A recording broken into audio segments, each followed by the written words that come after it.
Golgi body हो गया बेटा, ठीक से सारी चीज़ें क्लियर होंगी इसमें। Yes sir. तो अब हम अगला ऑर्गेनल शुरू करते हैं, लाइसोसोम।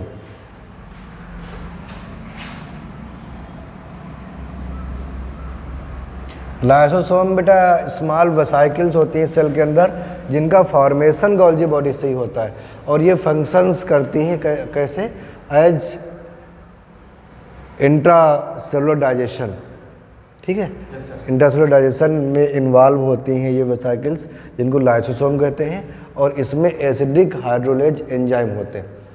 ठीक है, तो किसी चीज़ को डिज़ोल्व करने के लिए बेटा, डाइजेस्ट करने के लिए दो तरह से हो सकता है, या तो ऐसे ही लाइसिस कर दी जाए, या फिर वाटर के प्रेजेंस में लाइसिस की जाए। तो इसमें जो एंजाइम होते हैं वो वाटर की प्रेजेंस में चीज़ों का ब्रेक डाउन करते हैं, लाइसिस करती हैं, इसलिए इसके एंजाइम्स को बोला जाता है एसिडिक हाइड्रोलेज। एसिडिक हाइड्रोलेजेज इसमें प्रेजेंट होते हैं, और एसिडिक हाइड्रोलेजेज में अलग अलग तमाम चीज़ों के, तो एसिडिक का मतलब वे जो एसिडिक मीडियम में काम करें, हाइड्रोलेज का मतलब वाटर की प्रेजेंस में लाइसिस करें, ब्रेक डाउन ऑफ सब्सटेंस। अब यहाँ पर हम सब्सटेंसेस लिख रहे हैं, सब्सटेंसेस में आपके आ जाएंगे प्रोटीन, कार्बोहाइड्रेट, लिपिड, अदर तमाम केमिकल्स कोई भी आ सकते हैं। Substances in the presence of water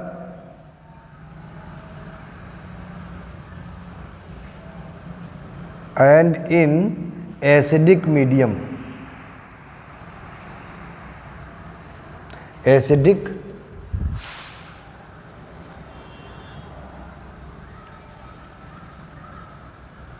medium कैसा होना चाहिए, एसिडिक, और वाटर भी प्रेजेंट होना चाहिए।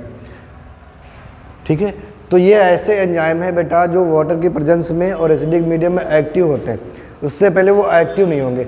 अब ये एंजाइम तो भरे हुए हैं, अगर वाटर नहीं है तो वो ब्रेक डाउन नहीं कर पाएंगे, और अगर मीडियम एसिडिक नहीं है तो वो एंजाइम एक्टिव नहीं होंगे, एक्टिवेट नहीं होंगे। यानी ये अदर मीडियम में या बेसिक मीडियम में या न्यूट्रल मीडियम में एंजाइम इनएक्टिव रहते हैं। ठीक है, तो ये लाइसोसोम की डिस्कवरी डी डुबे ने की थी, डी डुबे ने, और ये बनते हैं बेटा किससे, गोल्जी बॉडी से।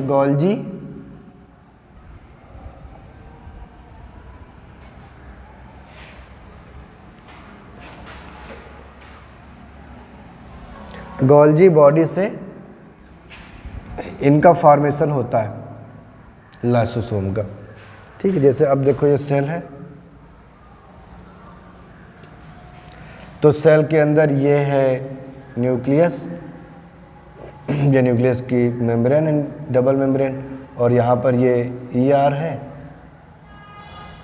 ये भी ईआर है, ये सिस्टर नहीं है इसकी, और इनकी वेसाइकिल से बन गई, और इनकी वेसाइकिल से बन गई क्या बेटा, गोल्जी बॉडी।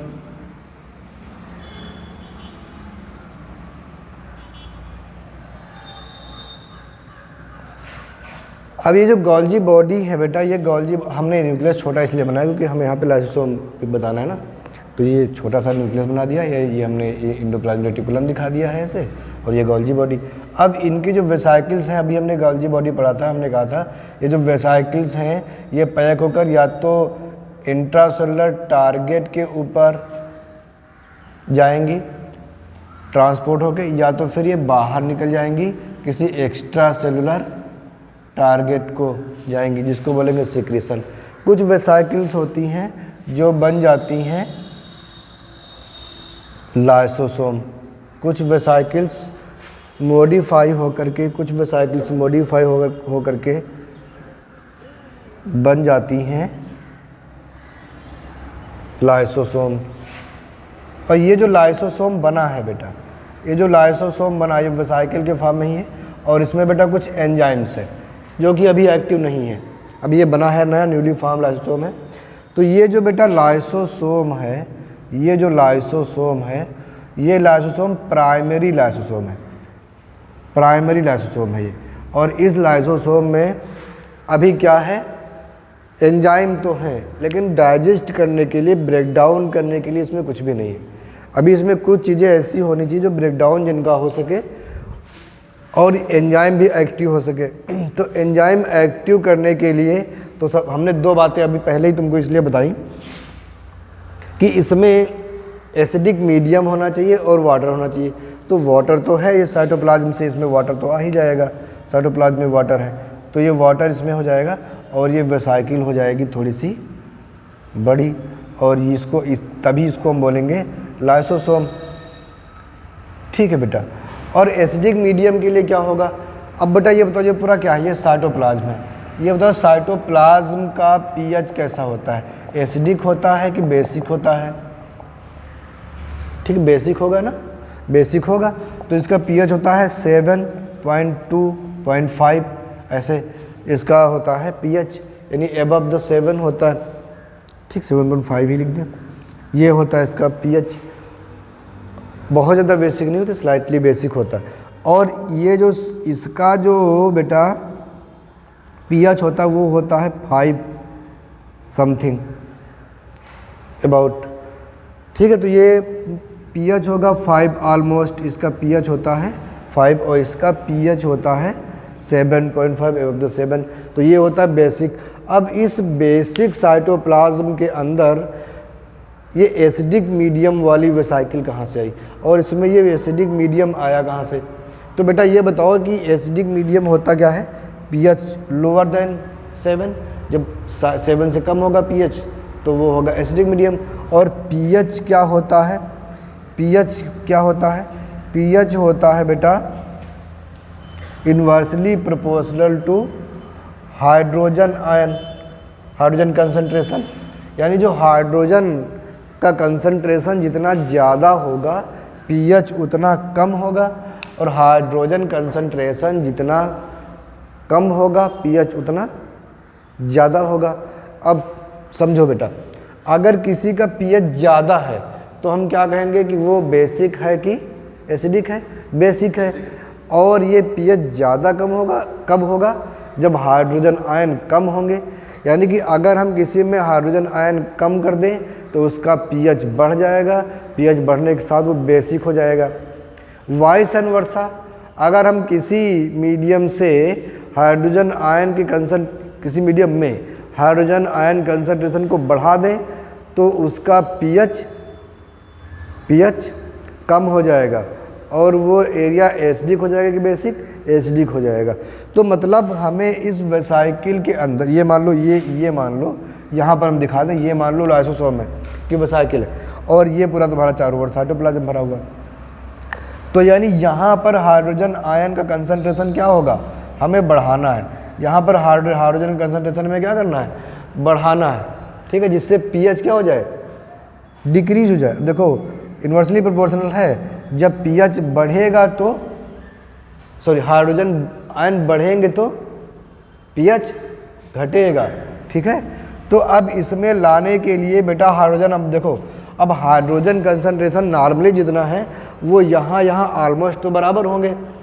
तो अभी एक आध लाने के लिए तब तो इसको इजीली लाया जा सकता है, लेकिन अब यहाँ हाइड्रोजन तो यहाँ पे बढ़ चुके हैं, यहाँ है हाइड्रोजन कम, क्योंकि इसके अंदर आओगे तो इसके कंपैरिजन में, क्योंकि ये वेसाइकिल कम स्पेस में ज़्यादा हाइड्रोजन, ज़्यादा स्पेस में कम हाइड्रोजन। तो हाइड्रोजन कंसंट्रेशन कहाँ ज़्यादा है बेटा? बाहर की अंदर ज़्यादा है। अब फिर भी अगर आप अंदर हाइड्रोजन को लाना चाहते हो तो कैसे लाओगे? एक ही मेथड है तुम्हारे पास। कैसे? Active transport. कैसे? Active transport. हमने कहा था कुछ खर्चा करने पड़ेगा, है ना? क्या खर्चा करना पड़ेगा? एनर्जी खर्चा करना पड़ेगा। तो बेटा यहाँ पर क्या होगा? हम एटीपी खर्चा करेंगे, एडीपी बनाएंगे। एटीपी से क्या बन गया? ये एडीपी और एक हाइड्रोजन अंदर। बात समझे कि नहीं? फिर एटीपी से एडीपी, एक हाइड्रोजन अंदर। ठीक है, तो ये जो है एक्टिव ट्रांसपोर्ट हो रहा है, हाइड्रोजन को अंदर पुश किया जा रहा है ज़बरदस्ती, और इसको हम बोलेंगे हाइड्रोजन पंप। केवल माइटोकॉन्ड्रिया और क्लोरोप्लास्ट में ही हाइड्रोजन पंप नहीं होते हैं, लाइसोसोम में भी प्रोटॉन पंप या हाइड्रोजन पंप बोलते हैं, इसको प्रोटॉन पंप बोला जाता है यूजुअली, ठीक है, पंप होते हैं। तो पंप का मतलब ही यही है, पंप तो देखा होगा तुम लोगों ने। पंप का मतलब तो फोर्सफुली किसी चीज़ को भेज, अब जैसे तुम लोगों ने साइकिल में हवा भरी होगी तो फोर्सफुली दबाना पड़ता है ना बेटा। एनवायरनमेंट के अंदर बाहर देखोगे तो हवा ज़्यादा है कि ट्यूब के अंदर, कंसंट्रेशन ट्यूब के अंदर ज़्यादा, एनवायरनमेंट फैला हुआ है ना, तो हवा ज़्यादा है लेकिन वो स्पेस भी ज़्यादा है। ट्यूब में, साइकिल के ट्यूब में स्पेस कम है, हवा ज़्यादा है, तो कंसंट्रेशन ज़्यादा, तुम्हें पुश करना पड़ता है उसके अंदर हवा भरने के लिए, तभी वो ट्यूब फूलता चला जाता है, ठीक है। तो ऐसा तो नहीं आप पंप दबाते हो तो हवा भर जाती है, फिर पंप खींचते हो तो क्या बाहर निकल आती है हवा? पंप नहीं होता ना। पंप का काम होता है कि वो अंदर पुश करे, ठीक है, बाहर खींचना नहीं होता है। तो वो अंदर जाए लेकिन बाहर ना आने दे, वो प्रोटॉन, इसको बोलते हैं। तो यहाँ तो प्रोटॉन पंप होते हैं। तो हाइड्रोजन, अगर आयन की बात करें तो इसको हम प्रोटॉन ही बोलेंगे ना बेटा, बोलो। हाइड्रोजन में एक प्रोटॉन और एक इलेक्ट्रॉन होता है ना। और न्यूट्रॉन कितने होते हैं? न्यूट्रॉन नहीं होते। नाइट्रोजन में न्यूट्रॉन कहाँ होते हैं? नहीं होता ना। ड्यूटीरियम और ट्राइटियम की बात करेंगे जो इसके आइसोटोप्स हैं उसमें होते हैं, है ना। प्रोटियम जो नॉर्मली 1H1 है, ये वाला हाइड्रोजन, इसमें कहाँ न्यूट्रॉन होते हैं? नहीं होते ना। एक इलेक्ट्रॉन और एक प्रोटॉन होता है। अब बेटा इससे एक इलेक्ट्रॉन निकाल लिया गया अगर, ठीक है, तो ये क्या हो जाएगा? H+ हो जाएगा। अब जरा सोचो, हाइड्रोजन से एक इलेक्ट्रॉन निकाल लिया, इलेक्ट्रॉन कितने थे? एक ही तो था, वो भी आपने निकाल लिया, क्या बचा? प्रोटॉन। तो हम हाइड्रोजन आयन को प्रोटॉन भी कह सकते हैं। हाइड्रोजन आयन क्या है? एक प्रोटॉन है। हाइड्रोजन आयन कहें या प्रोटॉन कहें, तो इसको हम प्रोटॉन पंप बोलते हैं। क्लियर है? तो बेटा कौन कौन से ऑर्गेनल में प्रोटॉन पंप मिलते हैं आपको देखने को मिलेगा? लाइसोसोम में अभी हमने बताया, प्लस माइटोकॉन्ड्रिया और क्लोरोप्लास्ट हम आगे पढ़ेंगे, उसमें देखेंगे वहाँ पर भी प्रोटॉन पंप होते हैं। केमी ऑस्मोटिक थ्योरी आप पढ़ोगे वहाँ पे, तो आपको पता चलेगा। तो ये 3 ऑर्गेनल हैं जहाँ पे प्रोटॉन पंप होते हैं। प्रोटॉन को कंसंट्रेशन ग्रेडियंट्स के अगेंस्ट ट्रांसपोर्ट किया जाता है, यानी कंसंट्रेशन ग्रेडियंट तो ये कहता है कि इनको बाहर जाना चाहिए, यहाँ पे कम है यहाँ पे ज़्यादा है, लेकिन कंसंट्रेशन ग्रेडियंट के अगेंस्ट इनको फेंका जा रहा है, ज़बरदस्ती अंदर लाया जा रहा है। इसलिए यहाँ पे एनर्जी लगती है, एनर्जी ATP के फॉर्म में खर्च होती है और ये एनर्जी लगा करके अंदर लाया जाता है, इसलिए इसको बोलते हैं पंप। ये एक स्पेशल प्रोटीन है जो प्रोटॉन पंप बनाती है, जो प्रोटॉन को अंदर लाती है अपहिल, यानी कि अगेंस्ट द कंसंट्रेशन ग्रेडियंट, ठीक है। तो अब बेटा यहाँ पर प्रोटॉन पता चल गया कैसे आ रहे हैं। ये प्रोटॉन आ रहे हैं इसी साइटोप्लाज्म से, और जब साइटोप्लाज्म से प्रोटॉन आ रहे हैं बेटा, तो इसमें एसिडिक मीडियम हो जाएगा कि नहीं हो जाएगा? बोलो। pH कम हो जाएगा और मीडियम कैसा हो जाएगा? एसिडिक। क्लियर है बेटा? तो ये है हमारा प्राइमरी लाइसोसोम, ठीक है। अब क्या होगा बेटा कि इसमें हमारे पास क्या है, ये इरेज करें बेटा इधर का, इस समझ में तो आ गया होगा ना।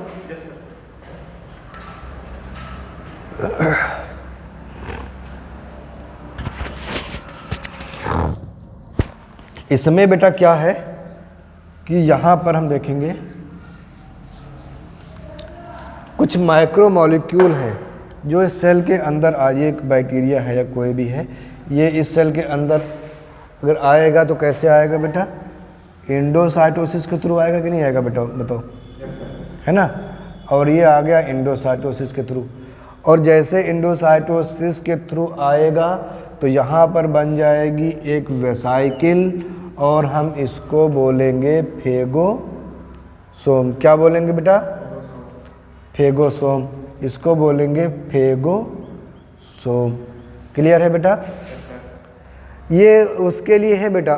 देखो इसमें तो लाइसोसोम तो बहुत होंगे ना बेटा, प्राइमरी लाइसोसोम, ये भी प्राइमरी लाइसोसोम है, ये भी कई वेसाइकिल्स होती है जो प्राइमरी लाइसोसोम बनाती हैं। अगर सॉलिड मटेरियल आ रहा है, ये सॉलिड माइक्रोमोलिक्यूल, ये क्या है? माइक्रोमोलिक्यूल है सॉलिड, तो इसको हम बोलेंगे फेगोसाइटोसिस हो रही है, ठीक है। हालांकि ये है एंडोसाइटोसिस। क्या है बेटा? इंडोसाइटोसिस। लेकिन इंडोसाइटोसिस जब सॉलिड सब्सटेंस के लिए हो, सॉलिड सब्सटेंस के लिए हो, तब इसको हम बोलेंगे फेगोसाइटोसिस। क्लियर है बेटा? क्लियर है ना? लेकिन यही अगर लिक्विड के लिए हो, यहाँ पे मान लो कोई लिक्विड सब्सटेंस है और वो सेल के अंदर आ रहा है, ये लिक्विड सब्सटेंस है, तो ये लिक्विड है, सब्सटेंस है बेटा, ये भी माइक्रोमोलिक्यूल लिक्विड का, ये अंदर आ रहा है, तो इसको बोलेंगे पिनोसाइटोसिस। ये दिखाई पड़ रहा है बेटा जो हमने लिखा है, पिनोसाइटोसिस, ये लिक्विड के लिए। असल में है ये भी इंडोसाइटोसिस, है ये भी बात समझे कि नहीं बेटा? इंडोसाइटोसिस में अगर कोई सॉलिड सब्सटेंस अंदर आ रहा है उसको बोलेंगे फेगोसाइटोसिस, कोई लिक्विड सब्सटेंस आ रहा है उसको बोलेंगे पिनोसाइटोसिस। तो यहाँ पर बन जाएगा पिनोसोम, इसके चारों ओर एक वेसिकल बन जाएगी जिसको बोलेंगे पिनोसोम, और ये जो वेसिकल बन गई है इसको क्या बोलेंगे बेटा? फेगोसोम। अब बेटा जो फेगोसोम है, क्या इसके पास कोई एंजाइम है जो इसको डिजॉल्व कर सके? नहीं है। यहाँ जो पिनोसोम या फेगोसोम बना है, इसको कोई एंजाइम है जो यहाँ पे इसको डिजॉल्व कर सके? कोई एंजाइम नहीं है।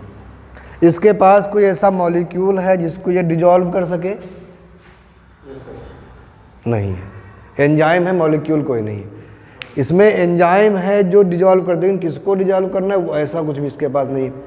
यानी डाइजेस्ट करने वाला मटेरियल इसके पास नहीं, एंजाइम है, इसके पास डाइजेस्ट करने वाला मटेरियल है बट एंजाइम नहीं। बात समझ रहे हो कि नहीं? इसके पास मटेरियल है, इसके पास एंजाइम है, इसके पास एंजाइम नहीं है, इसके पास मटेरियल नहीं है। ये दोनों आपस में मिल जाएंगे, ये दोनों आपस में मिल जाएंगे और मिल करके बेटा क्या बना देंगे? ये मान लो, ये देखो ऐसे है, हम ऐसे दिखाएं, ये तो मान लो था तुम्हारा क्या? प्राइमरी लाइसोसोम, और ये बन गया इसमें क्या? फेगोसोम। अब इसको हम बोलेंगे बेटा, ध्यान से देखना, इसको हम बोलेंगे, ये थोड़ा हम और स्पेस ले रहे हैं, इसको हम बोलेंगे बेटा फेगोलाइसोसोम, फेगोलाइसोसोम, या इसको बोलेंगे हेटेरोलाइसोसोम, या हेटेरोसोम डायरेक्ट बोल सकते हैं, या हेटेरोलाइसोसोम बोलेंगे। क्लियर है बेटा? यहाँ भी अगर ये पिनोसोम और ये लाइसोसोम अगर आपस में मिल जाते हैं तो यहाँ भी इसको क्या बोलेंगे? इसको भी हेटेरोलाइसोसोम या हेटेरोफेगोसोम ही बोलेंगे। इसको हम यहाँ पे नहीं कि ऐसा, इसको हेटेरोपिनोसोम बोलेंगे, है तो पिनोसोम ही, लेकिन फिर भी इसको हम क्या बोलेंगे बेटा? हेटेरोलाइसोसोम या फेगोलाइसोसोम। क्या नाम बताया हमने? हेटेरोलाइसोसोम या फेगोलाइसोसोम। और ये है बेटा सेकेंडरी लाइसोसोम। बोलो बात क्लियर हुई कि नहीं? जब, अब फिर से देखो, जब लाइसोसोम बना, newly form lysosome, Golgi body के वेसिकल से लाइसोसोम बना, उस समय इसको हमने कहा प्राइमरी लाइसोसोम। जब इसमें फेगोसोम आके फ्यूज हो गई तब इसको हम बोलेंगे हेटेरोलाइसोसोम या फेगोलाइसोसोम। यही है सेकेंडरी लाइसोसोम। ठीक है? सेकेंडरी लाइसोसोम का शेप निश्चित नहीं होता है, अमीबा की तरह अलग अलग, ये पॉलीमॉर्फिक ऑर्गेनेल है। ये देखो कई वेसिकल्स होती हैं, सबकी शेप अलग अलग होगी। फेगोसोम बनेगा, ये फेगोसोम बनेगा, इसकी दोनों की लाइसोसोम क्या होगी? अलग अलग होगी। यानी ये फेगोसोम है, ये फेगोलाइसोसोम है। फेगोसोम लाइसोसोम के साथ मिला तो क्या हो गया? फेगोलाइसोसोम। ये पिनोसोम लाइसोसोम के साथ मिला तो क्या हो गया? ये भी फेगोलाइसोसोम ही बनेगा। ठीक है? फेगोलाइसोसोम या हेटेरोलाइसोसोम, और दोनों को मिलाएंगे, या दोनों को भी, किसी इनको भी या इसको भी सेकेंडरी लाइसोसोम कहेंगे। प्राइमरी लाइसोसोम सेकेंडरी लाइसोसोम में क्या डिफरेंस है? Primary lysosome newly form lysosome होता है, उसके पास डाइजेस्टिव मटेरियल नहीं होता है, डाइजेस्टिव एंजाइम होते हैं बट इनएक्टिव फॉर्म में। ठीक है बेटा? यहाँ पर डाइजेस्टिव एंजाइम भी हैं और डाइजेस्ट करना जिसको करना वो मटेरियल भी है, ये इसको डाइजेस्ट करेगा यहाँ पर। क्लियर है बेटा? डाइजेस्ट करने के बाद यहाँ भी डाइजेस्ट होगा। अब डाइजेस्ट करने के बाद एक हम इसको इधर दिखाएं बेटा, इधर दिखा रहे हैं इसको, स्पेस ऊपर है देखो, ये है मान लो ये फेगोसाइम है और लाइसोसोम है, यहाँ वापस क्या बन गया बेटा, फेगो लाइसोसोम बन गया। ठीक है बेटा, अब इसका क्या होगा, डाइजेशन होगा कि नहीं होगा।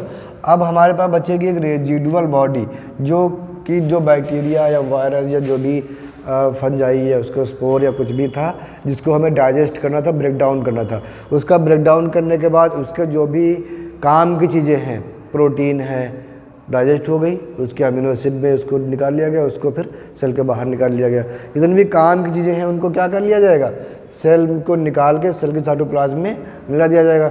जो रेजिडुअल बॉडी होंगी जो काम की नहीं होंगी वो इसमें रहेंगी, इसमें रेजिडुअल वेसिकल में, और इसको एक्सोसाइटोसिस के थ्रू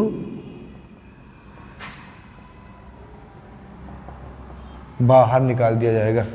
बोलो बात समझ में आई कि नहीं आई। इसको बोलेंगे टर्सरी लाइसोसोम। ये हुआ प्राइमरी लाइसोसोम, ये हुआ सेकेंडरी और ये हुआ टर्सरी लाइसोसोम। क्लियर है कि नहीं। जो नया बना वो क्या है, जिसके साथ फेगोसोम इन्वॉल्व हो गई, अटैच हो गई, वो क्या है, डाइजेशन के बाद जो रेजिडुअल बॉडी बची वो क्या है, टर्सरी। ठीक है बेटा, बहुत बढ़िया।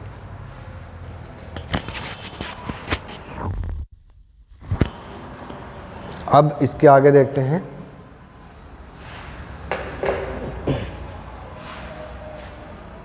बेटा इतनी बात तुम लोग समझे कि नहीं, जरा गौर से देखना। जो चीज़ बाहर से आ रही है, चाहे सॉलिड हो चाहे लिक्विड हो, है तो बाहर की चीज़ ना बेटा। इसके साथ जब मिलेगा तो ये हेट्रोसोम बनाएगा, हेट्रोलाइसोसोम या हेट्रोसोम या फेगोलाइसोम या सेकेंडरी लाइसोसोम जो भी कहें, ये बनाएगा। तो ये जो पूरा जो बेटा हो रहा है ये फेगोसाइटोसिस हो रही है ना। चूँकि ये बाहर की चीज़ों को डाइजेस्ट किया जा रहा है इसलिए इसको हम बोलेंगे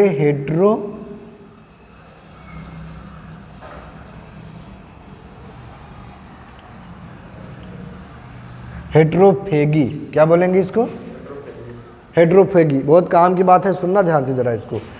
चाहे ये वाला लिक्विड हो चाहे सॉलिड हो, दोनों का डाइजेशन क्या कहा जाएगा, हेट्रोफेगी। ठीक है, क्लियर है।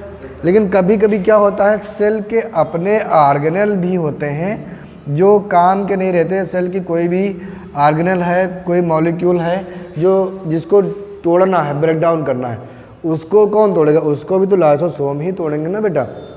तो मान लो ये माइटोकॉन्ड्रिया बहुत काम करके थक गया, बूढ़ा हो गया है, या क्लोरोप्लास्ट है, या कोई भी अदर ऑर्गेनेल है, कुछ माइक्रोबॉडीज हैं, ये कह रहा है कि अब हम काम नहीं कर पाएंगे। ये ऑर्गेनेल कह रहा है कि अब हम काम नहीं कर पाएंगे। तो कहा कि अब हमें आराम करना है। सेल ने कहा कि आराम हराम है, क्योंकि गांधी जी ने कहा था। तो आराम नहीं कर सकते हो, तुम्हें काम करना ही पड़ेगा, और नहीं करना है तो लाइसोसोम जाएगा इसको समझाने के लिए, और लाइसोसोम क्या करेगा, इसको डाइजेस्ट करेगा। काम नहीं करना है तो तुम डाइजेस्ट हो जाओ। तो इसके मॉलिक्यूल को ब्रेक डाउन करके जो काम किया उसको फिर साइटोप्लाज्म मिला देगा और इसको डाइजेस्ट कर देगा। ठीक है। तो अब ये इसको बोलेंगे ऑटोफेगी। क्या बोलेंगे, ऑटोफेगी, क्योंकि ये अपना सेल ऑर्गेनेल है, खुद का ऑर्गेनेल है, इसको डिजॉल्व किया जा रहा है, इसको ब्रेक डाउन किया जा रहा है, इसको डाइजेस्ट किया जा रहा है, इसलिए इसको हम बोलेंगे ऑटोफेगी। जो बाहर की चीज़ें हैं उनको डाइजेस्ट किया जा रहा है तो उसको हम बोलेंगे हेट्रोफेगी। अब बेटा क्या है कि बड़ा काम का ऑर्गेनेल है। जो चीज़ें बाहर से, जो चीज़ें अंदर ख़राब हो गई हैं, टूट फूट गई हैं, उनकी मरम्मत, उनको बाहर निकालना, उससे पहले इनको डिजॉल्व करके उनके काम की चीज़ें निकाल ली जाती हैं, उनको डाइजेस्ट करके बाहर निकाल दिया जाता है ऐसे। और जो बाहर चीज़ें आ रही हैं वो जो हानिकारक है, बैक्टीरिया है, वायरस है, फंजाई है, उसके स्पोर्स, प्रोटोजोअन्स, प्लाज्मोडियम, ये सब जो भी आ रहा है वो पैथोजन है। तो बेटा पैथोजन को भी डाइजेस्ट करना, ब्रेक डाउन करना बहुत ज़रूरी है। तो पैथोजन को डाइजेस्ट करने के लिए ये लाइसोसोम काम में आता है। तो ये बॉडी की सुरक्षा करने के लिए, इम्यूनिटी के लिए भी रिस्पॉन्सिबल है। जो कि WBCs हैं उनमें लाइसोसोम बहुत भर भर के होते हैं, है ना बेटा। WBCs हैं, लिम्फोसाइट्स हैं, जैसे मोनोसाइट वगैरह ये सब, उनमें लाइसोसोम बहुत होते हैं, ठीक है। और ये उन पैथोजन को डिज़ोल्व करके यानी ब्रेक डाउन करके उनको डाइजेस्ट करके उनको डिस्ट्रॉय कर देते हैं और उसको बाहर निकाल देते हैं, ठीक है। तो ये प्रोटेक्शन में हेल्प करते हैं। किस में हेल्प करते हैं बेटा? प्रोटेक्शन में। और इंट्रासेलुलर डाइजेशन में हेल्प करते हैं। ये हुआ इसका फंक्शन। अब बेटा तुमसे इसमें दो चीज़ें तुम्हें ध्यान रखनी है कि लाइसोसोम बनते किससे हैं? गोल्जी बॉडी से। लाइसोसोम कितने टाइप्स के होते हैं? 3 टाइप के, प्राइमरी लाइसोसोम, सेकेंडरी लाइसोसोम और टर्शियरी लाइसोसोम। लाइसोसोम के फंक्शंस क्या हैं? तो फंक्शंस अब हम देखें। इसको बेटा इसको इरेज करें। ये जो हमने लिखे यही फंक्शंस हैं।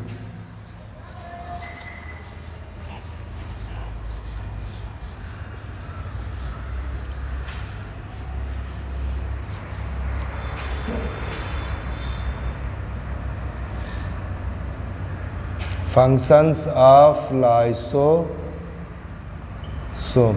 तो बेटा लाइसोसोम के फंक्शन पहला तो होगा इंट्रा सेलुलर डाइजेशन।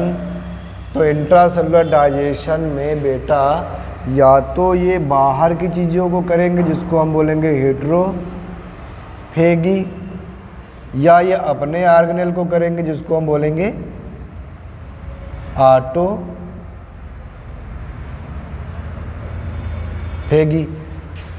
ठीक है।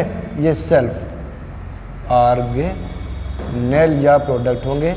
ये बेटा कहीं या ये क्या होंगे? फॉरेन होंगे। कैसे होंगे? ये फॉरेन होंगे, ठीक है बेटा, बाहर के होंगे। तो ये इनको हेट्रोफेगी। दूसरा क्या होता है? प्रोटेक्शन। हालांकि हेट्रोफेगी करेंगे तो यही से मतलब निकल रहा है प्रोटेक्शन, लेकिन हम अलग से बता दे रहे हैं। WBCs में और मोनोसाइट जैसे कि लिम्फोसाइट में ये बहुत ज़्यादा नंबर में होते हैं। ये लाइसोसोम रिच सेल्स होती हैं, ठीक है। और ये सेल के जो पैथोजन हैं बेटा, जो पैथोजन हैं उनको ईट कर लेते हैं और डाइजेस्ट कर देते हैं, ब्रेक डाउन कर देते हैं। ब्रेक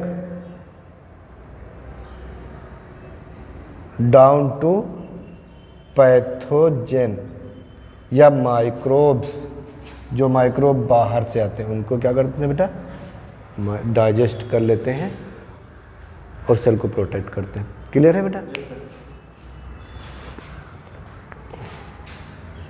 कभी कभी ये जब सेल स्टारवेशन में होती है, मतलब न्यूट्रिएंट्स सेल को नहीं मिले बाहर से, सेल को अपनी फिजियोलॉजी को चलाने के लिए, मेटाबॉलिक एक्टिविटीज़ को करने के लिए न्यूट्रिशन की ज़रूरत होती है। और वो न्यूट्रिएंट्स अगर बाहर से नहीं मिल पा रहे हैं तो सेल अपने ऑर्गेनेल्स को भी खाना शुरू कर देती है।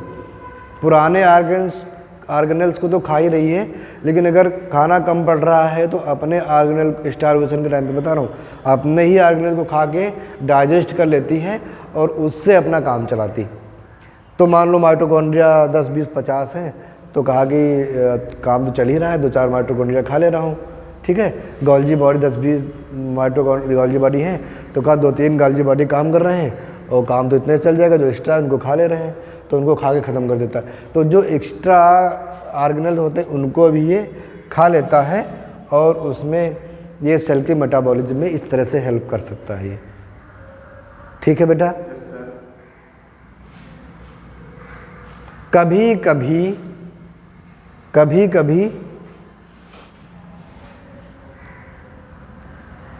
ये खुद की वेसाइकिल्स को, लाइसोसोम अपनी खुद की वेसाइकिल को भी डाइजेस्ट कर देता है और ये फट जाता है। और जब ये फट जाता है बेटा तो क्या होगा? डिस्ट्रॉय हो जाएगा। और जब ये ये हमेशा नहीं, ये कभी कभी होता है, ठीक है।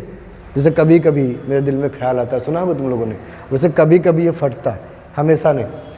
तो ये डिस्ट्रॉय हो जाता है, ठीक है बेटा। तो इसको बोलते हैं सुसाइड ऑफ वेसाइकिल, तो इसलिए इसका नाम पड़ गया सुसाइडल बैग ऑफ सेल। तो लाइसोसोम का दूसरा नाम होता है सुसाइडल बैग ऑफ सेल। क्या नाम है बेटा? Suicidal bag of cell. अब लाइसोसोम को सुसाइडल बैग ऑफ सेल क्यों कहते हैं? क्योंकि ये अपनी खुद की वेसाइकिल को डिजॉल्व कर लेता है। स्पीड अगर तुम लोगों को बेटा स्लो लगे तुम लोग बढ़ा सकते हो मोबाइल से, है ना, और जो ऑनलाइन देख रहे हैं उनके लिए बता रहे हैं। और या अगर स्पीड में आपको लग रहा है ज़्यादा स्पीड है तो तुम लोग उसको कम भी कर सकते हो अपने लेवल से, अपने हिसाब सेट कर लेना। तो ये जो अब ये वेसाइकिल है, इसको अगर डिजॉल्व किया जा रहा है खुद के लिए, डाइजेस्ट कर खुद से, अपने ही एंजाइम अपनी वेसाइकिल को यानी अपनी मेम्ब्रेन को अगर डिजॉल्व कर ले रहे हैं तो इसको बोलेंगे सुसाइड। ठीक है, ऑटोलिसिस बोलेंगे। क्या बोलेंगे? ऑटोलिसिस, ऑटोलिसिस, या बोलेंगे सुसाइड। तो इसको बोलेंगे सुसाइडल बैग ऑफ सेल। ठीक है बेटा, नोट कर लो। कोई सवाल, कोई ख्याल आ रहा है तुम्हारे मन में बेटा? तो आना तो चाहिए लेकिन नहीं आ रहा है, बिल्कुल नहीं आ रहा है। किसी को आवाज़ नहीं आ रही किसी की? तो बेटा अगर नहीं आ रहा है तो आना तो चाहिए। तुम लोगों को ये ख्याल आना चाहिए बेटा कि अगर ये अपनी मेम्ब्रेन को डाइजेस्ट कर लेती है या किसी ऑर्गेनेल को, माइटोकॉन्ड्रिया वगैरह को पकड़ के डाइजेस्ट कर देती है, तो ये हमेशा क्यों नहीं कर रही? सेल की मेम्ब्रेन को क्यों नहीं कर देती है? बोलो, नहीं कर रही है ना, जब ज़रूरत तभी क्यों करती है? क्योंकि बेटा तुम्हें ये थोड़ा सा इम्पोर्टेंट तुम्हारे काम की चीज़ें, इसको नोट कर लेना। दो चीज़ें हैं बेटा, एक तो होती है सेल, दो केमिकल होते हैं बेटा, मेम्ब्रेन स्टेबलाइजिंग प्रोडक्ट होते हैं, केमिकल्स होते हैं जो कि सेल मेम्ब्रेन पे प्रेजेंट होते हैं। जैसे कि तुम्हारा वो है कोलेस्ट्रॉल वगैरह, सेल को मेम्ब्रेन को मेंटेन रखने के लिए होता है। एक होता है मेम्ब्रेन लेबलाइजिंग प्रोडक्ट यानी कि ये केमिकल्स, वो होते हैं वो सेल मेम्ब्रेन को डिज़ोल्व करने को स्टिमुलेट करते हैं। जब सेल की मेम्ब्रेन को डिज़ोल्व करना होगा तब उसमें सेल लेबलाइजिंग कंपोनेंट एक्टिव होंगे, उस समय ये इसको डिज़ोल्व कर सकता है। ठीक है, तो अगर ये मेम्ब्रेन कभी कभी ये खुद भी इनएक्टिव हो जाती है या माइटोकॉन्ड्रिया, क्लोरोप्लास्ट या अदर ऑर्गेल्जी बॉडी, अदर ऑर्गेनल्स को भी इस तरह से ये डिज़ोल्व कर सकती है। ठीक है, ज़रूरत पड़ने पर ये होता है, हमेशा नहीं होता है। ठीक है बेटा, इसलिए अभी कभी सेल मान लो बस्ट हो जाए, एक सेल बस्ट हो ये अगर बस्ट हो जाए, सुसाइड कर ले, तो क्या होगा? इसका एसिडिक मीडियम बाहर आ जाएगा ना बेटा। तो क्या होगा? क्या सेल की फिजियोलॉजी को इफेक्ट करेगा? बोलो बेटा, क्योंकि सेल की साइटोप्लाज्म तो बेसिक है, अभी बताया आपको, और यहाँ पे जो रिएक्शंस चल रही हैं, जो मेटाबॉलिक एक्टिविटीज चल रही हैं, वो बेसिक मीडियम में ही चल रही हैं। अगर एसिडिक हो गया तो नहीं चल पाएंगी, बोलो, है कि नहीं? तो अगर ये फट गया, लाइसोसोम फट गया, तो ये इसका एसिडिक मीडियम तो बाहर आ जाएगा। तो क्या इसका मेटाबॉलिज्म डिसरप्ट हो जाएगी सेल की? नहीं होगी, एक से तो नहीं होगी। मान लो ये बहुत छोटा है और सेल बहुत बड़ी है, तो एक लाइसोसोम के फट जाने पे सेल मेटाबॉलिज्म पर इफेक्ट नहीं पड़ेगा भी तो बहुत देर में पड़ेगा, थोड़ा सा पड़ेगा, ऐसा पड़ेगा जो अनमेजरेबल होगा, जो पता भी नहीं चलेगा। लेकिन क्या होता है कि अगर इसमें 15, 20, 50 लाइसोसोम है और वो एक साथ फट जाए, ये इसमें सभी लाइसोसोम फट जाएं, तो क्या सेल की मेटाबॉलिज्म इफेक्ट होगी? बिल्कुल इफेक्ट होगी, और सेल भी बस्ट हो जाएगी। ठीक है, तो जहाँ पर मेम्ब्रेन लेबलाइजिंग कंपोनेंट एक्टिव हो जाएंगे और सेल बस्ट हो जाएगी। ठीक है बेटा, क्लियर है कि नहीं? जैसे तुम दूध में एक नींबू निचोड़ दो तो क्या दूध फट जाता है ना बेटा। और दूध कोई बहुत बड़ा, जैसे तुलसीदास जी ने कहा है कि एक दोहा लिखा है भरत जी, उसमें कबहू की कांची सीकरन क्षीर सिंधु बिलगाए, पढ़ा है ऐसा? नहीं पढ़ा? तुम्हारे तो सिलेबस में है, इंटर में फर्स्ट ईयर में ही होना चाहिए, फर्स्ट ईयर में ही है। कई अनुताप सुना है? अरे